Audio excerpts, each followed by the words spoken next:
இந்த நீர்க்கோவைங்கிறீங்களே, இந்த வயதான காலத்துல எல்லாம் ஏன் இருமிக்கிட்டே இருக்காங்க? லங்ஸில் போய் சளி வந்துடுது. அதாவது இரும்பல்ன்றதே வந்து உங்களுக்கு வந்து ஒரு சிம்டம். நுரையீரல் அது இரிட்டேட் ஆச்சுன்னா இரும்பல் வழியாக காமிக்கும்.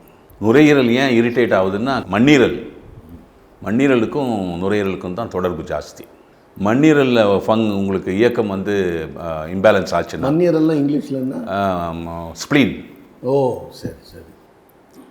உங்களுக்கு லங்கில் இரிட்டேஷன், லங்கில் பிரச்சனை வரும். லங்கில் பிரச்சனை வந்ததுன்னா இரும்பல் வழியாக காட்டும். அதை லங்கை ட்ரீட் பண்ணால் தான் இரும்பல் நிற்கும். இதில் ஏன் போய் வயசான காலத்தில் போய் அங்கே தண்ணீர் கோத்துக்குதுங்கிறேன்னா, உடலில் வந்து எல்லாமே வந்து மொத்த ரசாயன பரிமாற்றமும் வந்து நீர்க்கோவை தாங்க.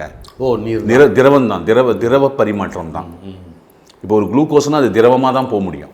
திரவ வாயுவில் திடம் அதிகங்கிறீங்க. திடம் வந்து உங்களுக்கு திரவம் அதிகம் இல்லை திடம் வந்து உங்களுக்கு வயிற்றுக்குள்ள வரைக்கும் தான். அப்புறம் அது பல்ப் ஆகிடும்.